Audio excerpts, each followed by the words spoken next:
নমস্কাৰ অসমীয়াৰ বাপুতি হাউন লগতে অসমীয়া নৱবৰ্ষ আৰু ৰঙালী বিহুৰ শুভেচ্ছা জনাই আজিৰ ভিডিঅ'টোত আলোচনা কৰিম বহাগ বিহুৰ লগত জড়িত কেইটামান সাধাৰণ জ্ঞানৰ প্ৰশ্ন।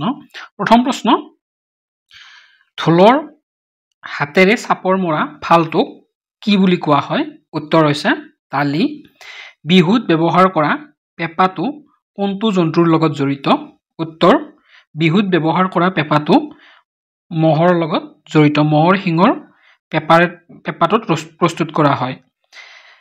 মহৰ শিঙৰ পেঁপা দুই প্ৰকাৰৰ, কি কি? মহৰ শিঙৰ পেঁপা দুই প্ৰকাৰৰ হৈছে গুটীয়া পেঁপা আৰু গোৱাল পেঁপা। ঢোলৰ মাৰিৰে কোবোৱা ফালটোক কি বুলি কোৱা হয়? উত্তৰ হৈছে ঢোলৰ মাৰিৰে কোবোৱা ফালটোক কোবনি বুলি কোৱা হয়। বিহুৱাসকলে কঁকালত বন্ধা কাপোৰখনক কি বোলে? উত্তৰ হৈছে বিহুৱাসকলে কঁকালত বন্ধা কাপোৰখনক টঙালি বুলি কয়। বিহুক আদৰণি জনোৱা ফুলবিধৰ নাম কি? উত্তৰ হৈছে বিহুক আদৰণি জনোৱা ফুলবিধ হৈছে কপৌ ফুল। বিহুত ডেকাসকলে ব্যৱহাৰ কৰা গগনাবিধক কি গগনা বোলে? উত্তৰ হৈছে বিহুত ডেকাসকলে ব্যৱহাৰ কৰা গগনাবিধক ৰামধন গগনা বুলি কোৱা হয়। বিহুত ছোৱালীসকলে ব্যৱহাৰ কৰা গগনাবিধক কি গগনা বোলে?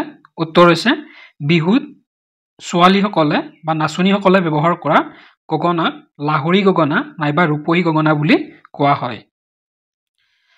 পেঁপাৰ যিটো অংশ মুখত লৈ বজোৱা হয় সেই অংশটোক কি বুলি কয়? উত্তৰ হৈছে মহৰ শিঙৰ পেঁপাৰ যিটো অংশ মুখত লৈ বজোৱা হয় সেই অংশটোক চুপহী বুলি কোৱা হয়। কোনটো বিহু নৃত্যত নাচনি নাথাকে? উত্তৰ হৈছে বিহু হুঁচৰি বিহু নৃত্যত কোনো নাচনি নাথাকে। বৰদৈচিলাৰ প্ৰকৃত অৰ্থটো কি? উত্তৰ হৈছে বৰদৈচিলাৰ প্ৰকৃত অৰ্থটো হৈছে বতাহ, পানী আৰু ছোৱালী।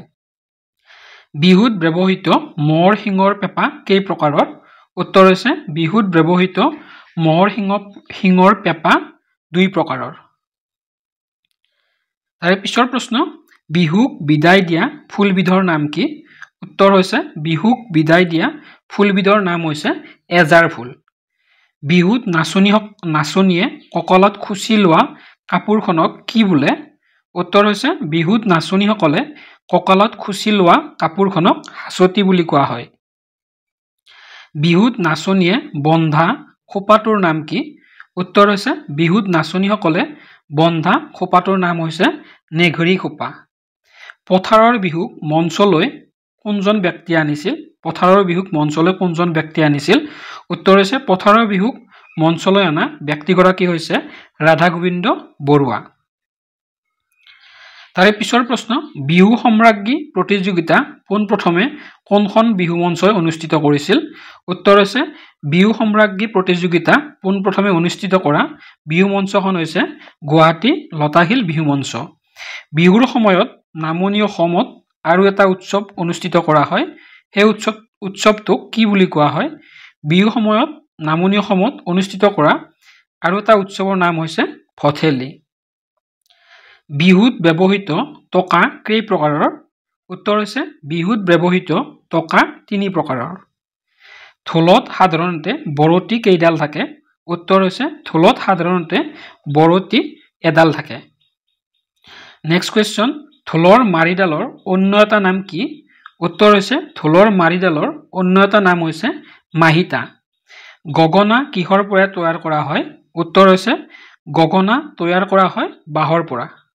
তাৰে পিছৰ প্ৰশ্ন, বিহুত নাচনীয়ে ওঠ জুৰি ৰঙা কৰিবলৈ কি উদ্ভিদ ব্যৱহাৰ কৰে? উত্তৰ হৈছে বিহুত নাচনীসকলে ওঠ জুৰি ৰঙা কৰিবলৈ বৰমথুৰি উদ্ভিদ ব্যৱহাৰ কৰে। বহাগ বিহুৰ শেষৰ দিনটোক কি বিহু হিচাপে পালন কৰা হয়? উত্তৰ হৈছে বহাগ বিহুৰ শেষৰ বিহুটোক চেৰা বিহু হিচাপে পালন কৰা হয়। তো আজিৰ ভিডিঅ'ৰ ইমানখিনি আছিলে, ধন্যবাদ।